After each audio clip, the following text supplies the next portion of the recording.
Bien-aimés dans le Seigneur, je vous bénis au nom puissant de notre Seigneur Jésus-Christ. Le chrétien et la richesse, c'est notre thème en ce moment. Nous allons essayer de parler d'un sous-thème à l'intérieur de ce thème-là, qui est le luxe en fait. Nous connaissons que le luxe, c'est tout ce qui est vraiment...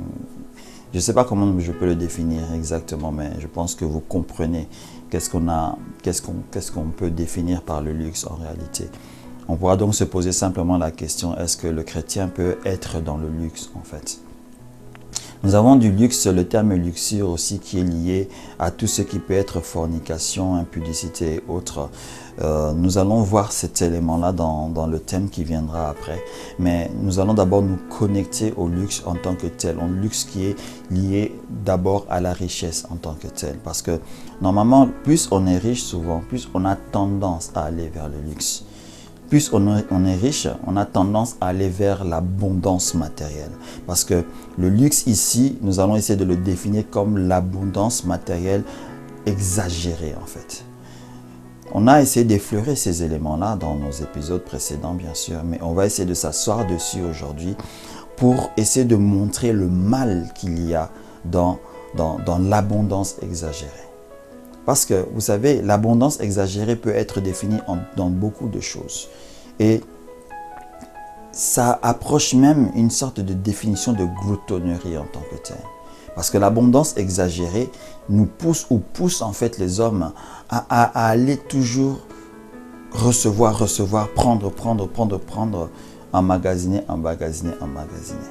Je vais revenir sur notre fameux exemple, celle des Écritures, où notre Seigneur Jésus, avec sa petite parabole, nous a parlé de cet homme riche, de ce fermier riche qui avait tellement amassé de ses grains. Il était tellement dans l'abondance qu'en regardant son abondance, il a dit que mon âme, repose-toi parce que tu as bien fait, tu as bien travaillé, tu t'es bien enrichi, tu t'es bien mis en sécurité et autres. Et le Seigneur, entendant ça, le frappant et le tuant, entre parenthèses. Le Seigneur Jésus, dans cette histoire, nous voulait nous faire comprendre que chercher l'abondance, croire que obtenir l'abondance est un bien, est une erreur qui peut être fatale.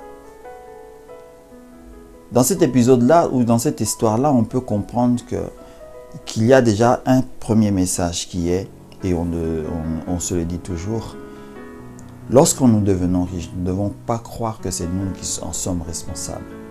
C'est le Seigneur en réalité qui est enrichi. Le Seigneur en fait nous donne les capacités en fait de s'enrichir. Le mal de ce riche-là était qu'il n'avait pas remercié le Seigneur. Il s'était remercié lui-même, il s'était déifié lui-même. Pour lui, c'était lui qui était la source de ces biens-là. Il ne voulait pas reconnaître que c'était dans le Seigneur que la source provenait, que le Seigneur était sa source en réalité.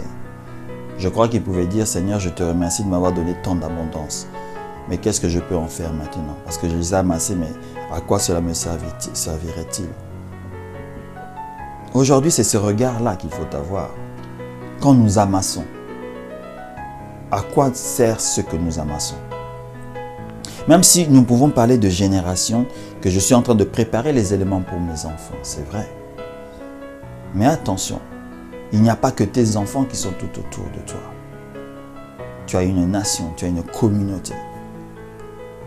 En fait, vous savez que l'évangile pousse ou nous dirige à nous rapprocher de la communauté. C'est comme cela que nous pouvions transmettre le salut, en nous rapprochant de la communauté. Et puis, une personne qui est riche en Christ, comment peut-il se rapprocher encore de la communauté pour rapprocher l'évangile de Christ dans cette communauté-là? Nous allons aujourd'hui ici parler nous n'allons pas juger, nous allons simplement positionner certains éléments par rapport à la luxure, par rapport au luxe en fait, en tant que tel. Je suis un pasteur ou je suis un enfant de Dieu, je suis un serviteur de l'Éternel.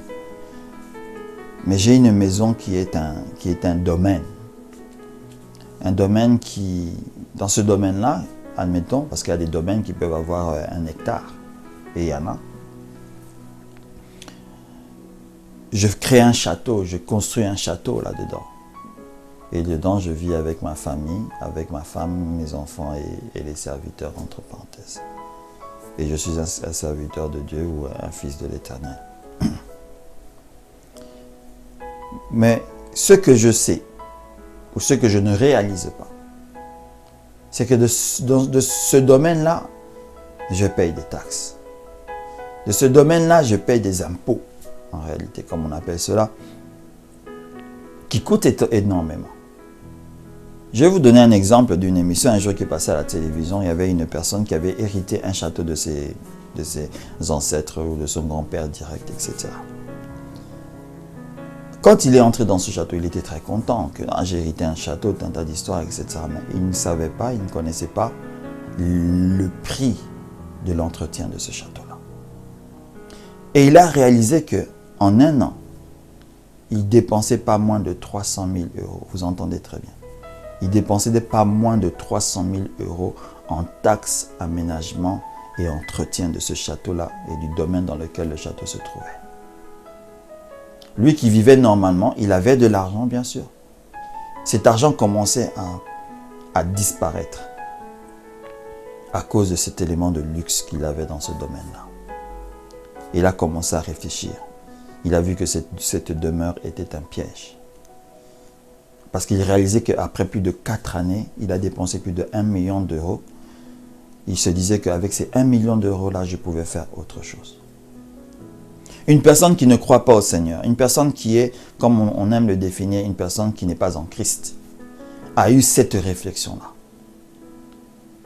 Et aujourd'hui, je pense, les années passant, il est en train de se battre, ou il se bat encore, je ne sais pas. Il voulait essayer de transformer ce château en un grand hôtel pour essayer en fait de gagner un revenu à l'intérieur. Mais imaginez que ce domaine-là, ce château-là, lui coûtait pas moins de 300 000 euros. Et alors maintenant, aux serviteurs de l'Éternel, aux serviteurs de Dieu, ou ceux qui se disent serviteurs de Dieu, qui s'achètent en fait ces mentions, qui s'achètent ces domaines-là, qui mettent ces genres de maisons-là, qui ont ce genre d'habitation, qui coûtent autant. Ce qui veut dire qu'ils ne dépensent pas moins, ou peut-être pas plus, mais dans les environs de cette somme-là. On en a en France, on en a aux États-Unis, on en a en Asie des serviteurs avec des maisons pareilles. Imaginez qu'est-ce que vous pouvez faire avec 200 000 euros, avec 300 000 euros dans l'année pour ceux qui ont dans le besoin. Mais vous avez préféré, ou vous préférez en fait aller dans le luxe. Ce que nous n'allons pas juger, c'est que vous avez peut-être le droit, nous avons peut-être le droit d'être dans le luxe en tant que tel. Mais quand on regarde au fond de nous-mêmes, ce luxe alimente quelque chose. Il n'alimente pas l'esprit. Il n'alimente pas l'esprit, il alimente notre chair. Il met en... Comment je peux expliquer? Il met notre chair dans une bonne condition de vie. Vous savez que dans le domaine de la chair et de l'esprit, vous pouvez faire croire à la chair que vous la dominez aussi, en la faisant taire, juste en lui donnant ce qu'elle désire.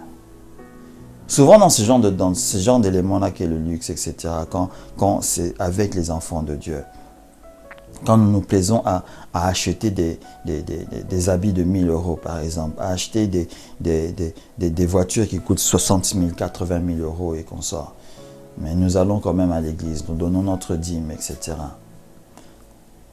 Je ne sais pas, je n'arrive pas à dire les mots qu'il faut peut-être, mais j'ai toujours vu un mal. J'ai toujours vu un mal sur les frères ou les personnes qui prient le Seigneur et qui ont tant d'éléments ainsi, mais ne le partagent pas avec les autres, dans le sens que le partage avec les autres, cela ne veut pas dire que j'achète cette voiture de 80 000 euros, je veux la donner à quelqu'un.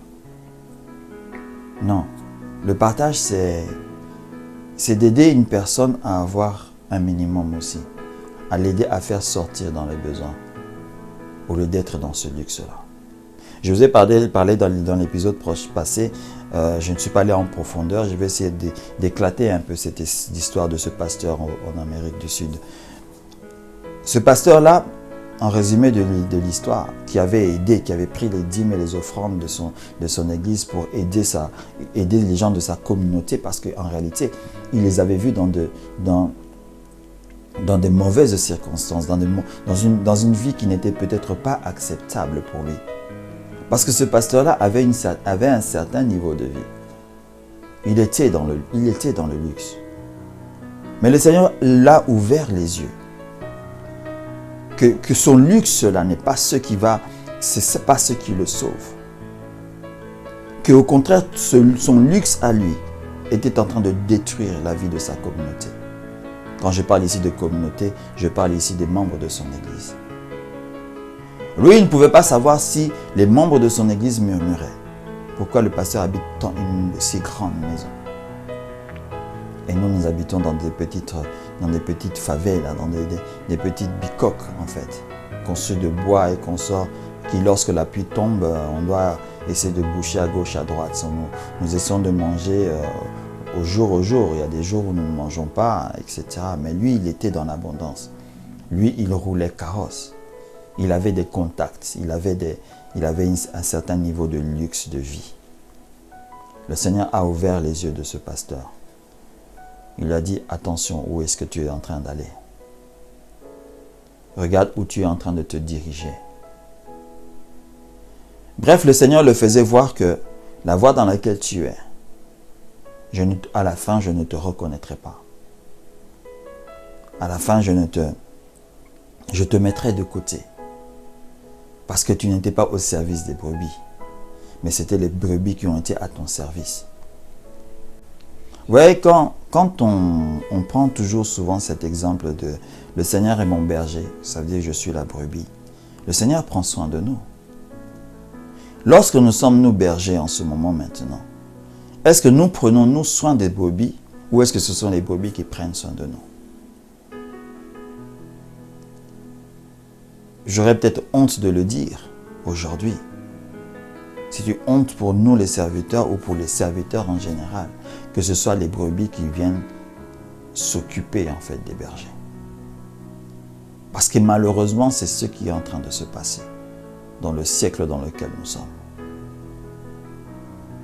Un siècle vraiment dangereux. Un siècle où tant de choses sont permises. Un siècle où les serviteurs préfèrent aller dans le luxe.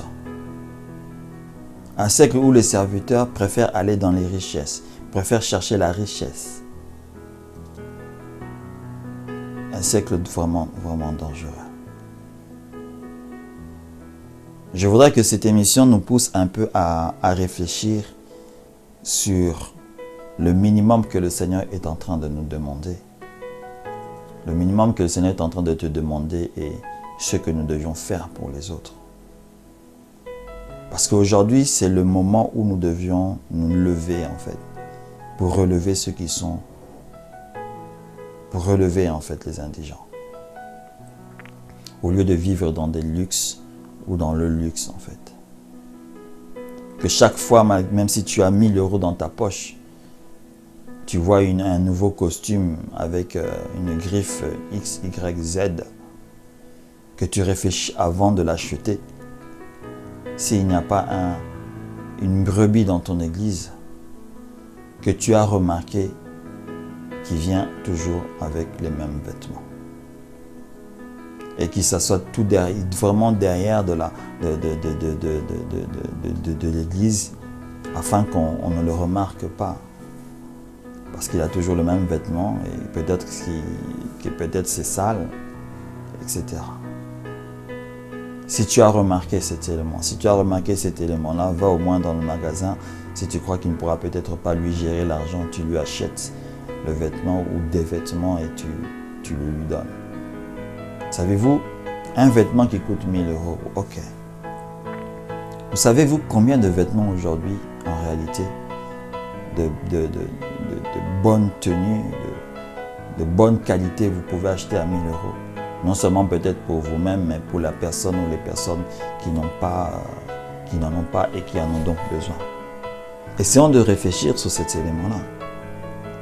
Avant de faire cet acte-là, ma soeur, toi qui aimes en fait avoir la dernière paire de chaussures de la marque XYZ, quand tu vois cette dernière paire sur la vitrine de ton magasin préféré, pense à la sœur que tu as vue le dimanche passé qui avait une chaussure qui était déjà en train de se déchirer. Tu peux acheter cette paire de 1000 euros, de 500 euros, quel que soit le prix. Tu peux même retirer 30 euros ou 40 euros et acheter une paire décente pour cette sœur-là.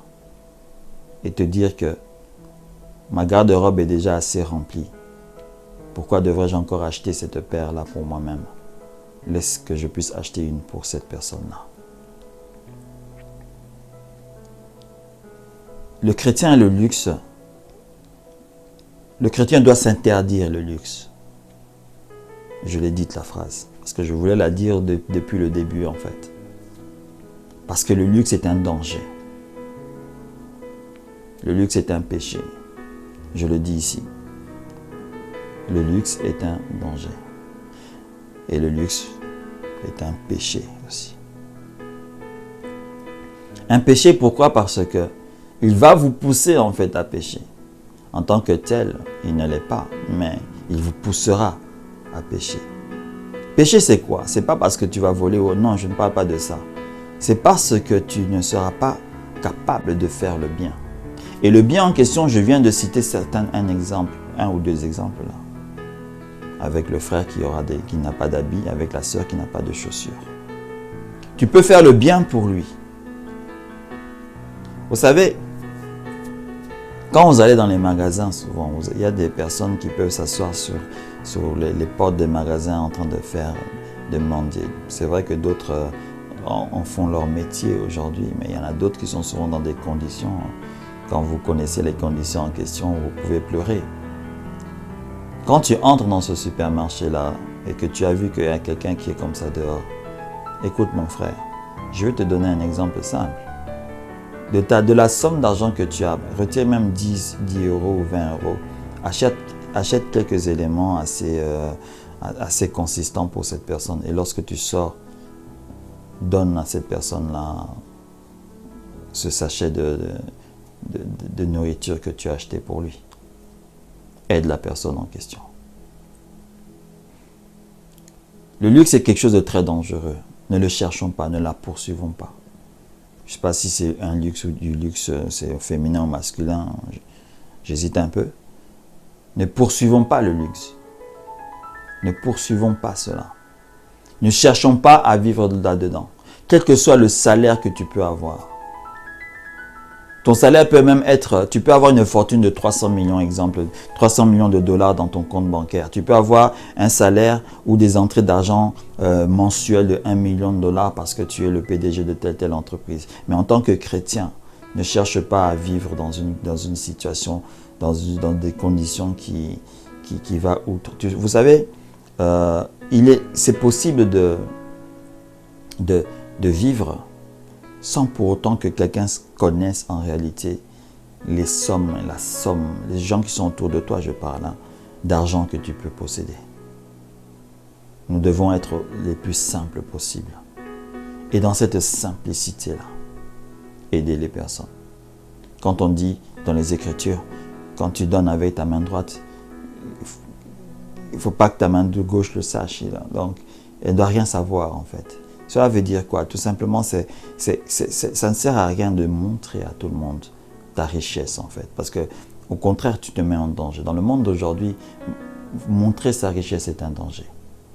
Montrer sa richesse est un danger. Toutes les personnes qui le font doivent réfléchir pourquoi ils sont en train de le faire. C'est parce qu'en réalité, d'une manière ou d'une autre, il y a quelque chose qui manque dans leur cœur. Raison pour laquelle ils doivent se montrer pour que les personnes puissent quoi? Les adorer. Avoir des amis haut placés, avoir des connaissances, des connexions haut placées. Ces connexions-là ne nous amèneront pas dans le royaume des cieux. Ces connexions-là ne nous sauveront absolument pas. Au contraire, elles sont capables de nous tuer. Parce que le monde du luxe en réalité, le monde des personnes qui vivent dans le luxe dans la réalité, dans ce monde-là, il y a des coups bas, ne l'oubliez pas. Ceux qui viennent de là peuvent vous le raconter. ils peuvent vous le dire, qu'il y a quelque chose qui manque dans ce monde. C'est l'amour. Ce qui me permet de vous dire ceci. Un chrétien qui est dans le luxe n'a pas forcément l'amour du Seigneur en lui. Non. Il ne l'a pas forcément. Si je dois mettre des pourcentages, l'amour du Seigneur, c'est peut-être 10%. 90%, c'est l'amour, c'est son propre soi. C'est lui, en fait, en réalité. Parce que si tu avais l'amour du Seigneur, tu aurais donné ta vie pour les autres. Donner ta vie pour les autres ne veut pas dire que tu vas aller mourir pour eux. Non, pas du tout. Tu ne vas pas aller mourir pour eux. Mais tu vas t'occuper d'eux, en réalité. Tu vas t'occuper de ceux qui sont, de leur bien-être. Je me rappelle, il y avait un élément qui était passé à la télévision. Une chaîne américaine, bien sûr. C'était un élément qui était allé en scandale, en fait. C'était dans l'Oregon, je pense, si je ne me trompe plus. Je ne me trompe pas. C'était un pasteur qui avait pris une partie de l'argent de la communauté et qui est allé acheter, en fait, des biens et faire une sorte de campagne de dons de nourriture, etc. Et il a mené vers le pauvre, vers les personnes démunies de la ville où il était.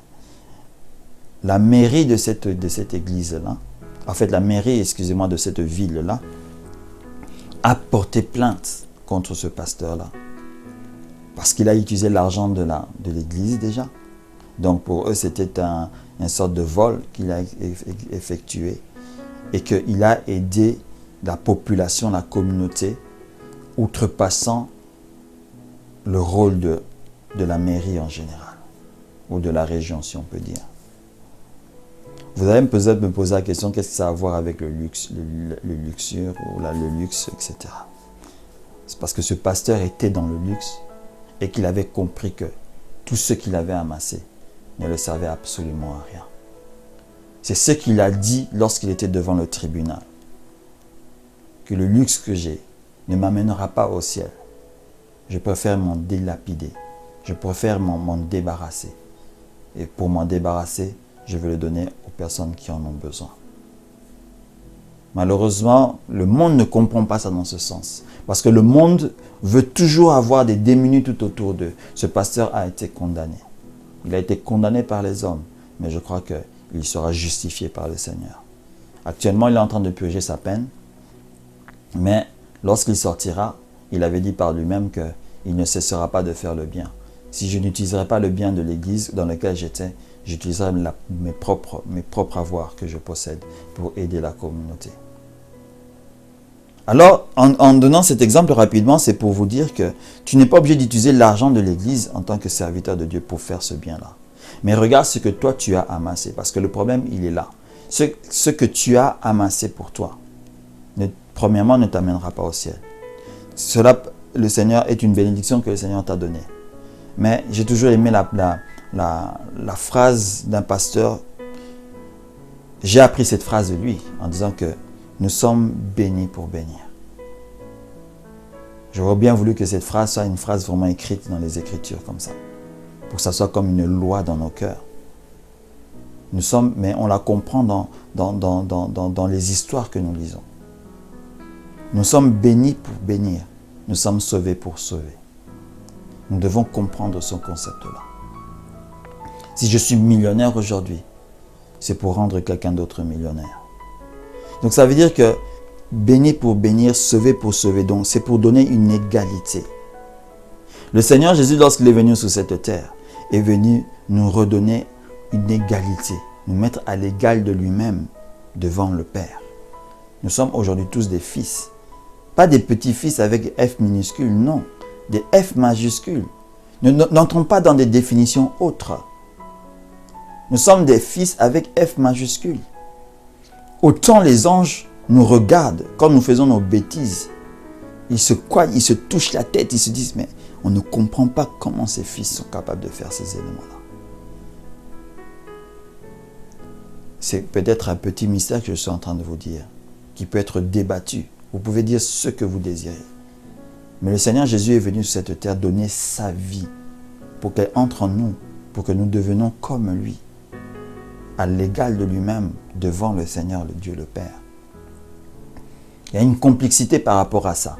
Ce n'est pas qu'on est en train de devenir des dieux, non. Le Seigneur, lorsqu'il est venu créer, lorsqu'il a créé Adam, il a créé un fils. Il a voulu avoir un fils, F majuscule, avec lequel il pouvait avoir cette relation. Ce que je vous ai dit la fois passée, les fois dernières. Malheureusement, ce fils a fait une erreur. Il a envoyé un second Adam. Lisons simplement les évangiles, un second fils, pour qu'il puisse avoir une autre descendance au travers de lui. Une descendance réelle, maintenant spirituelle, qui aura un nouveau corps, une nouvelle chair, à un moment bien donné de l'existence. Réfléchissons un peu sur cela.